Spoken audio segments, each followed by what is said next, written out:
നമ്മൾ talent test വരുവാണ്. Local talent test ഉണ്ട്, നാഷണൽ ലെവലിൽ ടാലന്റ് ടെസ്റ്റ് ഉണ്ട്. ഒപ്പീനിയൻ ചോദിക്കാൻ വേണ്ടിയാണ് മാറ്റി നിർത്തി. അപ്പം എനിക്കൊന്ന് എല്ലാവരും ഇങ്ങനെ ടാലന്റ് ടെസ്റ്റിലൊക്കെ പാർട്ടിസിപ്പേറ്റ് ചെയ്തിട്ടുള്ള ആൾക്കാർ. എങ്ങനെയായിരുന്നു ഒരു എക്സ്പീരിയൻസ്? എല്ലാവരെയും പോലെ തന്നെ പേടിയുണ്ട്, എല്ലാവരും ഫേസ് ചെറിയൊരു പേടിയും കാര്യങ്ങളൊക്കെ ഉണ്ട്. എന്നാലും കൂടെ ഉള്ളവരെ സപ്പോർട്ട് ചെയ്ത് ഒരു കോൺഫിഡൻസ് ചെയ്തു തോറും നമ്മൾ കൂടുതൽ കോൺഫിഡന്റ് ആയിക്കൊണ്ടിരിക്കും. ആരും മാറി നിൽക്കുന്നത്. സത്യമായിട്ട് വരുവാണെങ്കിൽ ഞാൻ ഇതുവരെ ടാലന്റ് ടെസ്റ്റിൽ പങ്കെടുത്തിട്ടില്ല. My first time. ഒന്ന് ട്രൈ ചെയ്ത് നോക്കാം. ടെൻഷൻ ഉണ്ടായിരുന്നു? പിന്നെ തീർച്ചയായിട്ടും. എങ്ങനെയൊക്കെയാണ് പ്രിപ്പയർ ചെയ്ത് തുടങ്ങി? ഞാൻ പ്രിപ്പറേഷൻ ശരിക്കും തുടങ്ങിയിട്ടില്ല. കാരണപ്പാട് ബൈബിൾ ടെസ്റ്റ് മാത്രമാണ് പേര് കൊടുത്തേക്കുന്നത്. സോ വായിച്ച് തുടങ്ങണം. ആദ്യത്തെ എക്സ്പീരിയൻസ് ഞങ്ങൾ ആക്ച്വലി ഇപ്പൊ ടാലന്റ് ടെസ്റ്റിനെ കുറിച്ച് പറഞ്ഞുകൊണ്ടിരിക്കുകയായിരുന്നു. ആദ്യത്തെ എക്സ്പീരിയൻസ് ഞാൻ പണ്ട് ഒരു 10-15 വർഷം മുമ്പ് ചെറുതായിട്ട് ഇങ്ങനെ ബൈബിൾ ക്വിസിനകത്തും പ്രസംഗത്തിലിങ്ങനെ പങ്കെടുത്തിട്ടായിരുന്നു. ഇപ്പം കുറെ വർഷങ്ങളായിട്ട് ഇങ്ങനെ ഗ്യാപ്പ് വന്ന് അതിന്റെ ഇച്ചിരി ഒന്ന് പൊടി തട്ടി എടുക്കണമല്ല. പക്ഷെ നമ്മള് ഒരു കോമ്പറ്റീഷൻ മൈൻഡല്ല, നമുക്ക് ദൈവവചനം പഠിക്കാനുള്ള ഓപ്പർച്യൂണിറ്റിയാണ്. പിന്നെ നമ്മുടെ ടാലൻസ് ഇംപ്രൂവ് ചെയ്യാനുള്ള ഓപ്പർച്യൂണിറ്റിയാണ്. എനിക്ക് തോന്നുന്നു പല നമ്മുടെ ചർച്ചിലുള്ള പല യൂത്ത്സും ഇങ്ങനെ ടാലന്റ് ടെസ്റ്റിൽ അന്ന് പണ്ട് നമ്മൾ സ്ഥിരമായിട്ട് ചെയ്തുകൊണ്ടിരുന്നോണ്ട് അവരിങ്ങനെ പലരും അവരുടെ ടാലൻസ് ഈ കോമ്പറ്റീഷൻസിലൂടെ കോമ്പറ്റീഷൻ ആയിരുന്നു, പക്ഷെ അതിലൂടെ അവർക്ക് ഇംപ്രൂവ് ചെയ്യാൻ പറ്റി. ഇന്ന് കാണുന്ന പലരും അവരുടെ സ്റ്റേജ് ഫിയറിനെ ഓവർകം ചെയ്യാൻ പറ്റി. So I think it's an opportunity to improve your self and also like നമുക്കൊരു മോട്ടിവേഷനാണ്. നമുക്ക് ജഡ്ജ്മെന്റ് ഉണ്ട്, പക്ഷെ അറ്റ് ദ സെയിം ടൈം നമ്മൾ ആ ജഡ്ജ്മെന്റിൽ എല്ലാവർക്കും ഫസ്റ്റ് അടിക്കാൻ പറ്റത്തില്ല. ആർക്കെങ്കിലും ലൈക്ക് സെലക്ടഡ് ആൾക്കാർക്ക് ഫസ്റ്റ് കിട്ടുന്നു. ആ ആൾക്കാര് okay the best in their category. പക്ഷെ അറ്റ് സെയിം ടൈം പാർട്ടിസിപ്പേറ്റ് ചെയ്യുന്ന എല്ലാവർക്കും it's an opportunity to learn from the mistakes, improve, but at the same time use what God has given to them for this kingdom. മനസ്സിലായില്ലേ? ഈ talent ടെസ്റ്റില് programme ഉണ്ടോ? എനിക്ക് programme ഇല്ല ഇതുവരെ. എല്ലാവരും പറഞ്ഞിരുന്നു, അപ്പൊ ഞാൻ ായിട്ടുള്ള സമയമില്ല. അങ്ങനെ ചെറുപ്പത്തില് ടാലന്റ് ടെസ്റ്റ് ഒരു പ്രാവശ്യം ഞാൻ വന്ന സമയത്ത് 2005 ആ സമയത്ത് ഒരു പ്രാവശ്യം ഞാൻ സോളൊക്കെ വേണ്ടി എങ്ങനെയുണ്ടല്ലോ എക്സ്പീരിയൻസ്? കുഴപ്പമായിരുന്നു. ഞാൻ അങ്ങനെ സ്റ്റേജുകളിലൊന്നും കയറിയില്ലായിരുന്നു. പക്ഷെ അത് പ്രത്യേക ഒരു അനുഭവമായിരുന്നു. എനിവേ ഞാൻ പാടി പേടിപ്പിക്കുന്നതായിരുന്നു, നല്ല സ്കേറി ആയിരുന്നു. പക്ഷെ ഒരു ഓപ്പർച്യൂണിറ്റി ആയിരുന്നു മനസ്സിലാക്കാൻ. what I am good at and what I need to work with. We are not obtaining just by doing it. എപ്പോഴും മാറി നിൽക്കുകയാണെങ്കിൽ നമുക്ക് ഒരിക്കലും നമ്മുടെ സ്വിമ്മിങ്ങിന് പോലും വാട്ടറിൽ ഇറങ്ങാതെ നമുക്ക് ഒരിക്കലും സ്വിമ്മിങ് പഠിക്കാൻ പറ്റുന്നില്ല. So only once you do it നമുക്ക് ആ ഫിയേഴ്സിനെ ഓവർകം ചെയ്യാനും നമുക്കിത് ചെയ്യാൻ പറ്റുമെന്ന് മനസ്സിലാക്കാനും ഓർ നെക്സ്റ്റ് ഇയർ എനിക്ക് ഈ ഏരിയസിൽ ഇംപ്രൂവ് ചെയ്യാനുള്ള ആ ഒരു ധൈര്യം കിട്ടുന്ന once you go and do it. Making mistakes ഒരു ഇഷ്യൂ അല്ല, പക്ഷെ മേക്കിംഗ് മിസ്റ്റേക്ക് പേടിച്ച് നമ്മൾ മാറി നിൽക്കുകയാണെങ്കിൽ നമുക്ക് ഒരിക്കലും ലൈഫിലൊന്നും നേടാൻ പറ്റില്ല. രണ്ടുപേരും നമ്മുടെ ചർച്ചിന്റെ ഏറ്റവും പ്രധാനപ്പെട്ട 2 ആൾക്കാരാണ്. ഇവിടുത്തെ ഏറ്റവും ചെറുപ്പക്കാരാണ്. ഇവരോട് തന്നെ ചോദിക്കാം, എങ്ങനെ ഉണ്ടായിരുന്നു ആ എക്സ്പീരിയൻസ്? പക്ഷേ ഇത് ഞാൻ ചോദിക്കുന്നത് നമ്മുടെ ടാലന്റ് നാഷണൽ ടെസ്റ്റ് വരുന്നു, ലോക്കൽ ടാലന്റ് വരുന്നു. അപ്പോൾ നിങ്ങൾ ടാലന്റ് ടെസ്റ്റിലേക്ക് ഒത്തിരി പങ്കെടുത്തിട്ടുള്ള ആൾക്കാർ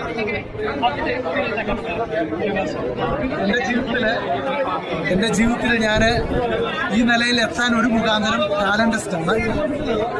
വസ്തുമായും ചെറുപ്പകാലങ്ങളിൽ എന്നെ ആ രീതിയിലൊന്ന് ഗൈഡ് ചെയ്യാൻ ആരുമില്ലായിരുന്നു. സാധ്യതകൾ കുറവായിരുന്നു.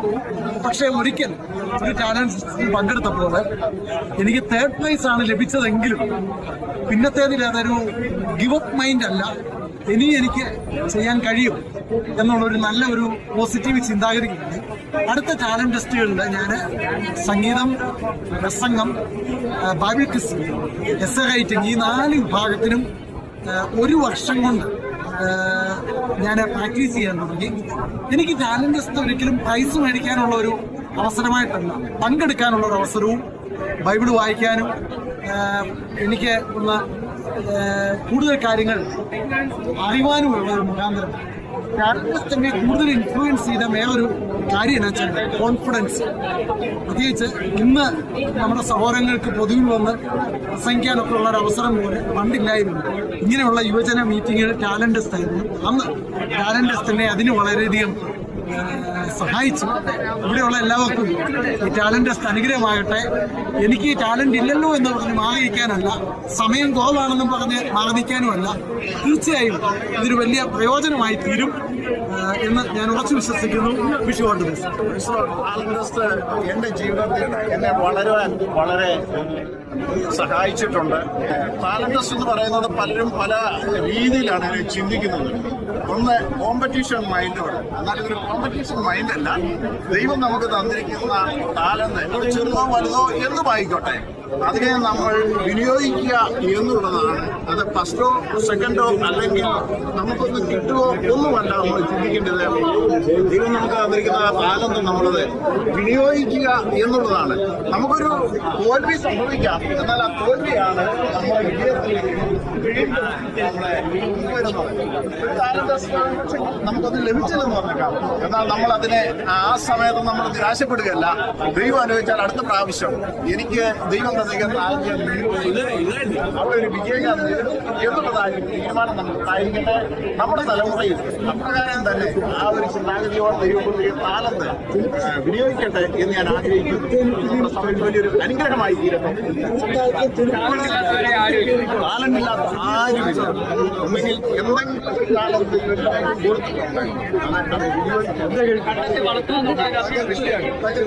എന്റെ ഒരു അനുഭവം കൂടെ ഞാൻ പറയാം. ഞാൻ എന്റെ ചെറുപ്രായത്തിൽ സൺഡേ സ്കൂളിനുള്ള ബന്ധത്തിൽ ഞങ്ങളുടെ ചർച്ചിൽ ടാലന്റ് നടന്ന സമയം ഞാൻ ഓർക്കുന്നുണ്ട്. അതെനിക്കൊന്നും ലഭിച്ചില്ല. അതെനിക്ക് വലിയ വേദനയായി പോയി ആ സമയത്ത്. കാരണം ആനിവേഴ്സറി ആ സമയത്ത് ഓരോരുത്തർ വന്നിട്ട് ഗിഫ്റ്റ് മേടിക്കുന്നു.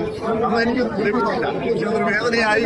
അത് അന്ന് എന്റെ പ്രയാസം കണ്ടുകൊണ്ട് ആ ദൈവദാസൻ എന്നെ എനിക്ക് മറ്റൊരു ഗിഫ്റ്റ് തന്നു, എന്നെ ആശ്വസിപ്പിച്ചു. പക്ഷെ അതെന്റെ ജീവിതത്തിലൊരു പരാജയമല്ലായിരുന്നു. ജീവിതത്തിൽ എനിക്ക് വളരെ ഉദാഹരണമായി തീരാനിടയായി. തലമുറയിൽ വളരട്ടെ എന്ന് ഞാൻ ആഗ്രഹിക്കുന്നു. ഈ ചർച്ചിലെ എല്ലാവർക്കും അങ്ങേയറ്റം സപ്പോർട്ട് ചെയ്യുന്ന ആൾക്കാരാണ്. അവരുടെ എക്സ്പീരിയൻസ് എന്ന് പറയുമ്പോൾ മാത്രം എൻകറേജ്. എനിക്ക് വരുന്ന രണ്ടുപേരും ടാലന്റ്സിലേക്ക് ഒത്തിരി പങ്കെടുത്ത ആൾക്കാരാണ്. നമുക്ക് അവരോട് തന്നെ എക്സ്പീരിയൻസ് ചെയ്യുന്നത്. അതിനുള്ള ഓപ്പർച്യൂണിറ്റി നമ്മുടെ ചർച്ചയാണ്. ചർച്ചയിനകത്ത് നമ്മുടെ ലോക്കൽ നടക്കുന്ന യൂത്ത് മീറ്റിംഗ്, പിന്നെ അതുപോലെ നമ്മളൊരു പാർട്ട്ണർഷിപ്പ് അതിനുള്ള ഒരു അവസരം, ഒരു ഓപ്പർച്യൂണിറ്റി കിട്ടുക എന്നുള്ളതായിരുന്നു. ഇത് നമ്മുടെ സ്കൂൾ ടീച്ചേഴ്സായിരുന്നു മെയിനായിട്ട്. ദേവദാസന് ഭാഷയുണ്ട്. പിന്നെ അതിൽ നമ്മൾ വേറൊരു ടാലന്റ് അതിന് പോകുമ്പോൾ നന്നായിട്ട് പ്രിപ്പയർ ചെയ്തായിരുന്നു. പിന്നെ അത് നമുക്കൊരു മത്സരം നമ്മളൊരു ഉപരി നമ്മുടെ കഴിവ് നമ്മൾ ദൈവത്തിനായിട്ട് പിന്നെ സമ്മാനം കിട്ടുന്നത് പിന്നെ ഏറ്റവും ലാസ്റ്റ് ഒരു കോമ്പറ്റീഷൻ അല്ലെങ്കിൽ അത് വേറൊരു സ്പിരിറ്റ് തന്നെ. ആദ്യത്തെ ടാലന്റ് ഓപ്പർച്യൂണിറ്റീസ് കിട്ടുന്നുണ്ടായിരുന്നു. ഒത്തിരി പേര് കൃഷി ചെയ്യാനുള്ള ഓപ്പർച്യൂണിറ്റീസ് ഒക്കെ ഉണ്ടായിരുന്നു. പിന്നെ അങ്ങനെ ഒരു ടാലന്റ് ഉണ്ടെന്നൊക്കെ വീട്ടുകാരിൽ നിന്ന് പറഞ്ഞിട്ടുണ്ട് ടാലന്റ് ഉണ്ടോ. വീട്ടുകാർക്ക് ഇങ്ങനെ ഒരു ഫാമിലി ബാക്ക്ഗ്രൗണ്ട് അങ്ങനെ കാര്യങ്ങളുണ്ടാകും. പപ്പ പാട്ട് പാടുന്നതുകൊണ്ട് പപ്പ തന്നെ കൊച്ചിലെ തൊട്ട് പാട്ട് പാടിപ്പിച്ചായിരുന്നു. പിന്നെ പോയം റൈറ്റിംഗ് അത് സ്കൂളിൽ നിന്നാണ് അവരാദ്യം കണ്ടുപിടിച്ചത്. പക്ഷെ പിന്നെ നമ്മൾ അത് ചർച്ചിലേക്ക് വന്നിട്ട് നമ്മളെ അവരതുപോലെ പ്രിപ്പയർ ചെയ്തെടുക്കുമായിരുന്നു. നമുക്ക് കിട്ടുന്ന അവസരങ്ങള് തക്ക സമയത്ത് ഉപയോഗിക്കുക. കുറച്ച് കഴിയുമ്പോൾ നമുക്ക് ഈ അവസരങ്ങളൊന്നും കിട്ടിക്കോളണമെന്നില്ല. പിന്നെ നമ്മൾ ചിലപ്പോൾ ജീവിതത്തിന്റെ പല കാര്യങ്ങളുമായിട്ട് ബിസി ആയി പോകും. പിന്നെ നമ്മൾ ഇത് ഓർത്ത് വിഷമിച്ചിരിക്കും, ഞാൻ അന്ന് ഉപയോഗിച്ചില്ലല്ലോ. അപ്പം ഇപ്പൊ കിട്ടുന്ന സമയം തക്കത്തിൽ ഉപയോഗിക്കുക, അത്രേ ഉള്ളൂ. ഇനി നമ്മള് ഇവിടുത്തെ ഏറ്റവും ഇമ്പോർട്ടന്റ് ആയിട്ടുള്ള കുറച്ച് ആൾക്കാരെ കാണാൻ പോകും. അവിടെ ഉണ്ട്, അവിടെ ഏൽപ്പിക്കുന്നു. Crystal, how are you preparing for the talent test? Kids, come on, tell me, how are you all preparing for the talent test?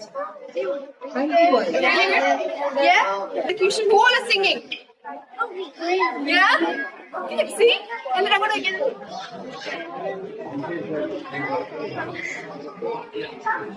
നമ്മളിപ്പോ കണ്ടത് ചർച്ചിലെ പല ആൾക്കാരുടെ ഒപ്പീനിയനാണ്. അവർക്കെല്ലാവർക്കും ഓരോരോ അനുഭവങ്ങളാണ് ടാലന്റസിനെ കുറിച്ചുള്ളത്. എല്ലാവർക്കും ആദ്യം തന്നെ വലിയ പേടിയൊക്കെ ഉണ്ടായിരുന്നു. വേണ്ടത്ര വേദിയൊന്നും കിട്ടിയിട്ടില്ല, എൻകറേജ് ചെയ്യാൻ ആൾക്കാരില്ല. പക്ഷെ അവരാരും പുറകോട്ട് പോയില്ല. അവരൊക്കെ ആ ടാലൻസിനെ എല്ലാം വളർത്തിക്കൊണ്ട് വന്നു എന്നുള്ളതാണ് ഏറ്റവും പ്രധാനപ്പെട്ട കാര്യം. അതുകൊണ്ട് തന്നെ എനിക്ക് നിങ്ങൾക്ക് തരാനുള്ള മെസ്സേജ് ഇത് തന്നെയാണ്. നമുക്ക് എല്ലാവർക്കും ടാലൻസ് ഉണ്ട്, ജന്മനാ ലഭിക്കുന്നതുണ്ട്, നമ്മൾ കണ്ടെത്തി വളർത്തിയെടുക്കുന്നതുണ്ട്. ഇതിന് നമ്മൾ കണ്ടെത്തി വളർത്തുക എന്നുള്ളതാണ് ഏറ്റവും പ്രധാനപ്പെട്ട കാര്യം. ഞാനും ഇതുപോലെ തന്നെ അനേക ടാലന്റ്സിലൂടെ തന്നെ വന്നു. എനിക്ക് ലഭിച്ച പ്രോത്സാഹനം ഭയങ്കരമായിരുന്നു. ഇപ്പോൾ തന്നെ നെഗറ്റീവ് ഒത്തിരി ഉണ്ടായിരുന്നു. പക്ഷെ ആ നെഗറ്റീവിനെയൊക്കെ കവറപ്പ് ചെയ്തത് കത്തിന്റെ പിന്തുണയാണ്, നല്ല വാക്കുകളാണ്, യുവദാസന്മാരുടെ കൈത്താങ്കലാണ്. അതുകൊണ്ട് എനിക്ക് ഇന്ന് ഒത്തിരി ആത്മവിശ്വാസത്തോടെ പറയാൻ പറ്റും, ദൈവം തരുന്ന ഒരവസരത്തിന് കളയരുത്, അത് നന്നായിട്ട് തന്നെ ഉപയോഗിക്കുക. അത് പിന്നത്തേത് നിങ്ങൾക്ക് അനേകർക്ക് പ്രയോജനമാകും. ഞാൻ ആ ഒരു മെസ്സേജാണ് നിങ്ങൾക്ക് കൈമാറുന്നത്. എല്ലാവർക്കും നല്ലത് തന്നെ ആശംസിക്കുന്നു. Wish you all the best. എല്ലാവരെയും സഹായിക്കുക.